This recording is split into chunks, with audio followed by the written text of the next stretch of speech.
halal yolla milyoner olan heç kimin səmimiliyinə inanmıram ki, mən halal yolla milyonçu olmuşam. İnanmıram, yoxdur.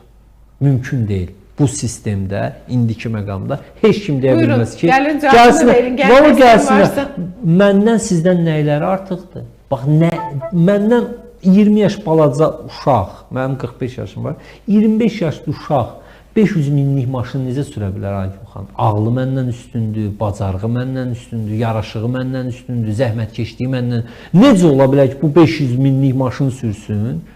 Mən, məsəl üçün deyək də, o demirəm, mən niyə kasıbam, o niyə var? Mən Azərbaycan reallığını bilə-bilə bilirəm ki, bu uzaqbaşı iş fəaliyyətinə başlayır 21 yaşdan da universiteti qutarar. Sən 4 ilə nə işlə məşğul oldun ki, 500 minə, 600 minə maşın ala bilirsən?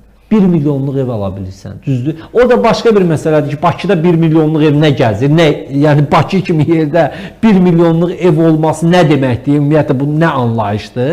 O da başqa bir məsələ. Amma gəlsinlər sübut eləsinlər ki, Turab, sən səhv deyirsən, mən halal yoluna, alın tərimlə Azərbaycanda bu pulu qazanmışam. Mümkün deyil. Ola da bilməz. Ona görə heç kim